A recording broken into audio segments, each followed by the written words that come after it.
yo estuve llevando a mi señora a un chequeo allá en Colombia, en Santa Marta. Y en la familia hay como 4 o 5 militares casados. Una hermana de mi mujer se casó con un capitán y tuvieron 9 hijos, muy buen capitán de navío, 9 hijos. Y con excepción de uno, todos son militares. La mayoría, gente muy agradable. Ahora casi todos son coroneles, solo hay uno que es mayor. Esa es como la casta de los abogados. Sí, sí, como la casta de los hijo de abogado, hijo abogado, nieto sí, abogado. Así es. Militar igual. Bueno, entonces, pues son atentísimos, ¿verdad? Con su tía, ella es madrina de 2 de ellos. Entonces, de veras, nos atendieron a cuerpo de reina, ¿verdad? Y conversando ahí en un almuerzo grande que uno aquí se entera de la situación de Venezuela por la televisión y por las noticias, eso es todo. Pero ellos están informadísimos, ¿verdad? Claro, si son fronterizos, ¿verdad? Y entonces me sorprendió que están en un plan, por lo menos en la esfera militar, en un plan no agresivo, pero sí listos de una defensa, ahí sí, muy agresivo, muy preparados. En la frontera tienen toda clase de artefactos militares, tanques, y tienen toda la aviación, que yo no sabía que tienen aviones de esos que trabajan de noche, que ven, claro, como era el Plan Colombia, los norteamericanos les dieron de todo eso. Y entonces yo les decía, pues si no es para tanto, es decir, uno ve, es un problema interno. ¿Qué va para interno? Dice, si a cada rato nos violan la frontera y hacen esto y hacen el otro. Bueno, pero qué bueno que gracias a que hay una canciller que es muy hábil y ha pues, manejado el asunto y lo ha mantenido dentro de ciertos niveles, pero Maduro todo el tiempo habla pestes del presidente Santos y dice que es un tonto orejón y no sé qué. Le digo, yo no sabía las cosas, ¿verdad?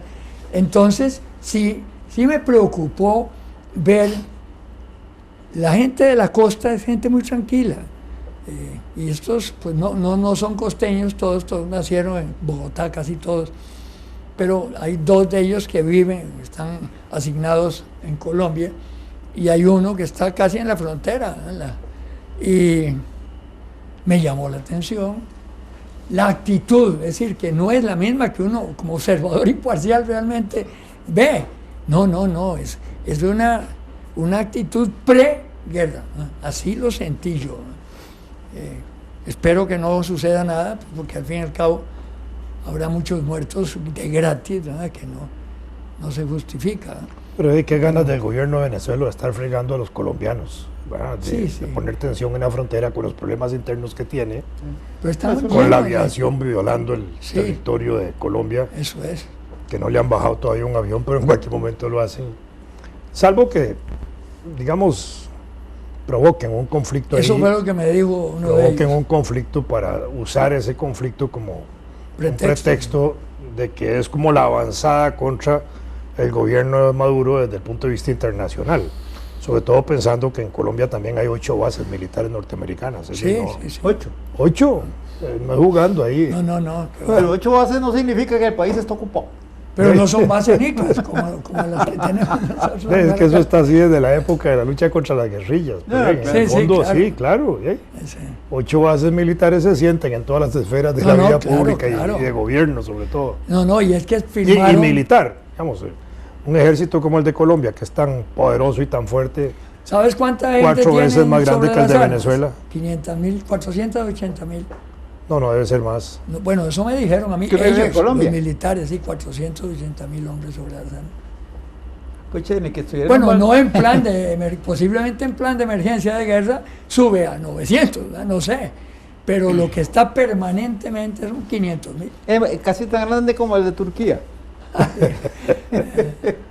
Bueno, ya perdí las dimensiones, pero recuerdo que En el 2010 se decía que era 4 veces más grande que el ejército de Venezuela.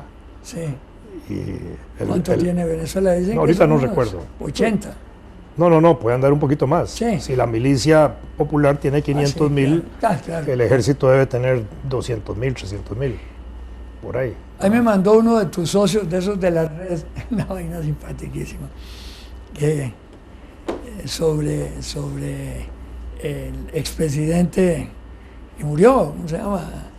Chávez, muy simpático. Y entonces dice, y además era adivino. Adivino.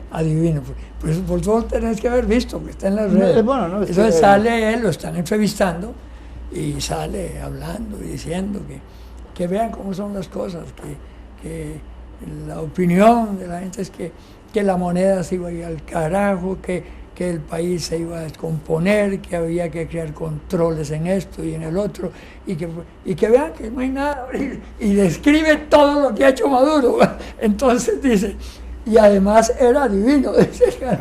Por aquí lo tengo, se los voy a ver si lo encuentro, porque soy muy inútil para esto. Además era divino. Y sale él hablando, muy, muy agradable, como era él, ¿verdad? Era un tipo tenía una retórica agradable. Era coloquial. Casi que musical, así, sí. Cantaba. Claro que y bailaba. Recitaba. Sí, y como todos los muertos, ahora es bueno. No hay muerto mal, bueno, es el refrán. Sí. Y además, por mal que lo hagan, siempre lo sacan en hombros. Eso decía Gabriel Poncela.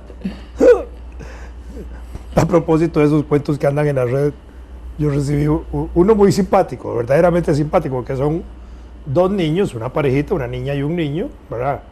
Donde la niña le dice al niño, ¿te casarías conmigo? Y el güirilla, muy serio, le dice, no puedo. ¿Y por qué no puedes? Porque en mi familia nos casamos entre familia. ¿Cómo es eso? Sí, mi abuelita con mi abuelito, mi tía con mi tío y mi mamá con mi papá. Bueno, qué bueno.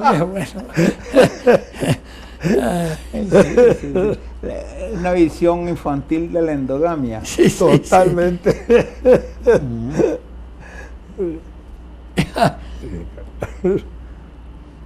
Después lo busco, porque vale la pena. Esas cosas, bueno, vamos a ver, con la historia y la arqueología y todo eso, a veces uno ve noticias, pero inmediatamente encuentra que hay algo que no cuela, ¿verdad? Porque en la forma de dar las noticias en la red, en la prensa, es como simplificadora. Sí. Y entonces aparece una noticia. Acordate de la síntesis de qué, por qué, cuándo, dónde y cómo. Esa debe ser la noticia. Lo demás es especulación. No, lo que pasa es que eso es para noticias. Ese es el lead. Para que aprendan los reporteros. Sí, claro. Eso funciona para noticias. Para formar. Pero aquellas que tienen un contenido informativo. No, claro. Hay que tener mucho cuidado. Porque la noticia consiste en algo que que alguna vez conversamos, en que los estudios genéticos, ¿no? Ahora los estudios genéticos son esclarecedores, pero la verdad es que cuesta entenderlos.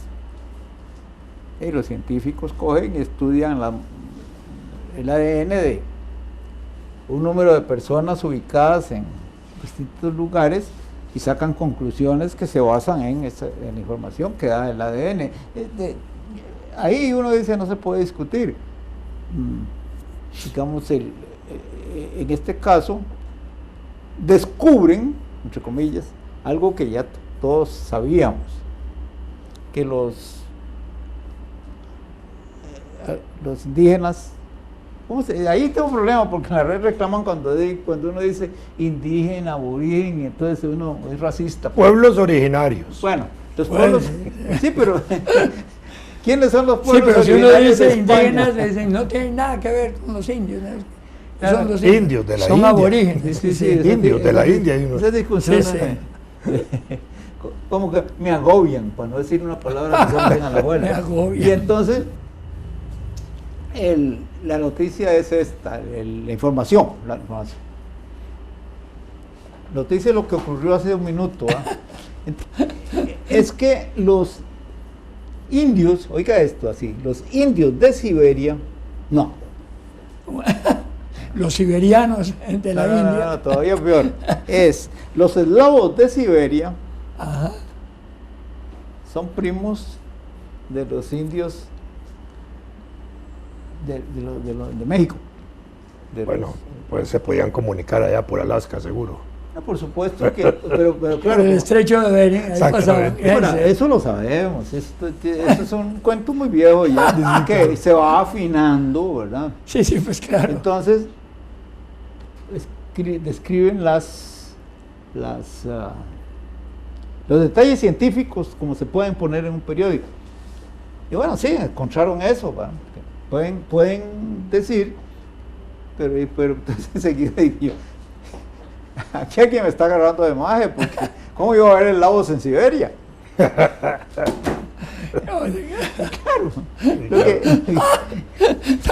Es un periodista que escribe eso, deberían cortarle la lengua a los dedos para que no confunda más a la gente. No tiene nada que ver, ¿verdad?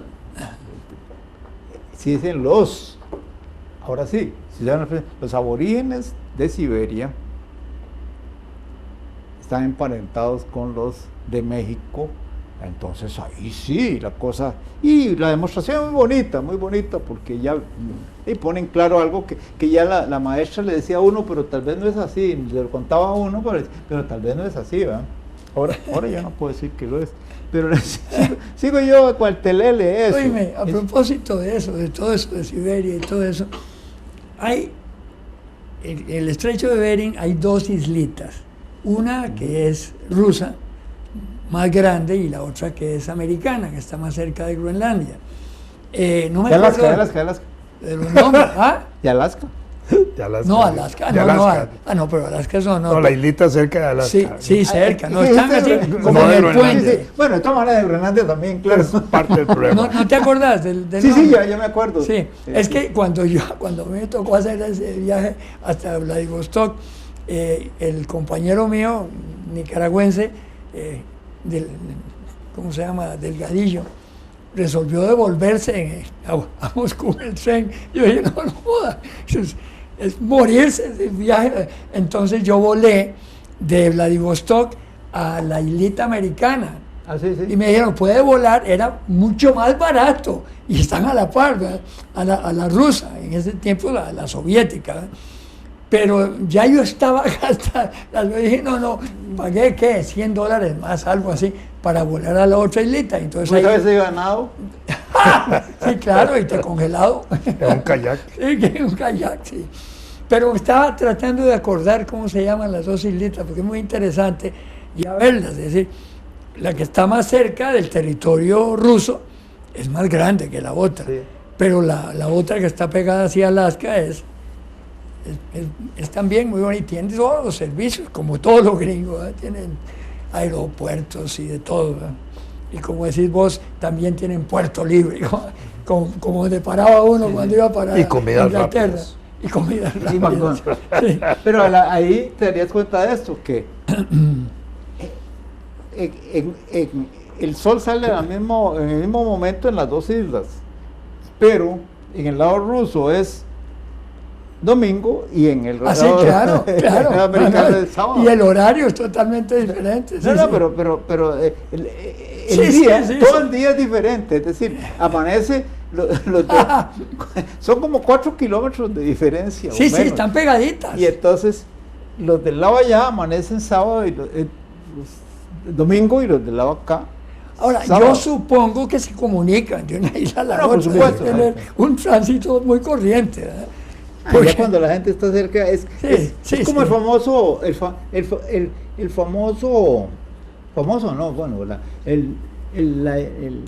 ¿cómo se? Antes le decíamos otro nombre, Svalbard, que quiere decir isla, tierra de los osos, esa isla que está arriba como en el paralelo 84. ¿verdad? No, pero sí está muy que es Noruega, en como un 70%, y el 30% restante es ruso. Sí, y ahora en el periodo soviético. Y entonces, ahí uno dice, bueno, ¿cómo se las entendieron? Toda la vida, jalándose los rusos hablaban noruego y los noruegos hablaban ruso, facilísimo. Como se entiende uno a veces con los vecinos. Pues claro. Y entonces ahora, cuando cayó el muro, por razones internas de Rusia, la población rusa disminuyó hasta llegar a ver solo como 400. Y a los noruegos no les ocurrió ocupar el otro pedazo. Bueno, ¿para qué? Sí, claro. Pero en todo caso, es decir, los noruegos no se hicieron los rusos. No, y ahí están, eso está así. De una manera que si uno se pregunta, ¿cómo con tantas pugnas políticas y tantas amenazas militares mutuas como ha habido, y no ha pasado nada? Y imagino que la gente que vive ahí le importa un pito lo que están viendo los noticieros, ¿no? Claro. Y el carácter de los noruegos no es para entrar en conflicto con nadie. Además, lo triste que debe ser agarrarse a garrotazos en ese frío. O a pelotazos de nieve. Como cuando empieza a nevar, que la gente acostumbra a jugar así. Sí, a jugar. Los niños especialmente, y los jóvenes. Sí. Pero ese es el caso. Pero le pegan a uno sus pelotazos. Los niños. Bueno, pero volviendo al asunto de esa cosa de que le diga a uno que los eslavos son familia de los mexicanos, porque los eslavos de Siberia. Suena raro, eso es algo así como que le dijeran a uno, qué sé yo, no sé, es lo más incentivo. Pero yo me pregunto, cuando los muchachos que hacen esas noticias para las agencias, si no piensan un momentito qué es lo que van a decir, porque son cosas simples. Ahora, una pregunta, de veras. Que se ubiquen mentalmente en el globo terráqueo, o en un mapa mundi. Exacto. O en un planisferio, donde puedan ver más o menos cómo es la cosa. Sí, pero digo yo, desde la escuela, yo recuerdo que pues, los compañeros y todo, ya cuando empezábamos hablando de geografía y nos enseñaban el mapa mundi y todas las vainas, y las diferentes razas que se habían constituido, que por cierto, había un error enorme, que en Costa Rica había 27,000 indígenas. Sí, mentira, pues se descubrió que habían un montón, ¿verdad? No, lo que pasa es que cuando se habla de los 27,000 es al momento de la independencia, más o menos. Ya. No de indígenas, general de la población. De la población. Sí. Bueno, pero el caso es este. Sí. Que al momento de la llegada de los españoles, los estudios de Eugenio Ibarra han mostrado que había más o menos 500,000 de habitantes en el territorio nacional. Estudios posteriores analizando áreas de construcción indígena, aldeas y eso, por el tamaño y por la distribución de las casas y eso, se puede estimar que bien podría haber llegado hasta 1,000,000 de habitantes, ¿verdad? Pero que al terminar el proceso de la colonia, hacia 1810-21, en ese periodo, lo que habían eran 27,000, 30,000 habitantes, que era lo que había en Costa Rica. Tanto así que nosotros no pudimos. ¿Se iban por otro lado? Habían sido exterminados. Bueno. 300 años de conquista exterminó. Sí, claro. Exterminó a las comunidades indígenas. Sí. La guerra, las enfermedades que trajeron los españoles. La inhibición que provocaron las propias indígenas de no quedar embarazadas o de interrumpir sus embarazos, resultado de la violencia sexual que ejercían sobre ellas. Sí, claro. Entonces se produjo una catástrofe demográfica y se vino al suelo la población. Por eso es que empiezan a traer también negros. En 1650 introducen negros. La explicación más razonable que he oído yo desde la escuela. Introducen negros y empieza un proceso ya de traída, porque se les había caído la mano de obra, se matan los indígenas, se mueren, y además otros que huían, porque otros huyeron a Talamanca, que era una zona de refugio, pero al final habían exterminado la comunidad indígena. Oye, pero en realidad a lo que iba a referirme yo era el hecho de que cuando estudiaba así, no solo la geografía, sino las poblaciones diferentes como se ven distribuido en América Latina, sobre todo en ciertas zonas,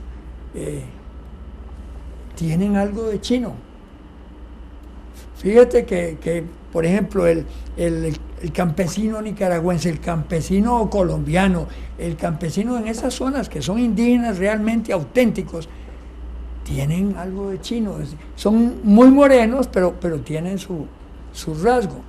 De alguna manera tiene que haber habido una infiltración, un paso por algún lado, una migración asiática, tiene que haber habido. La migración por el Pacífico. Se integraban. No, la migración por el Pacífico. Sí.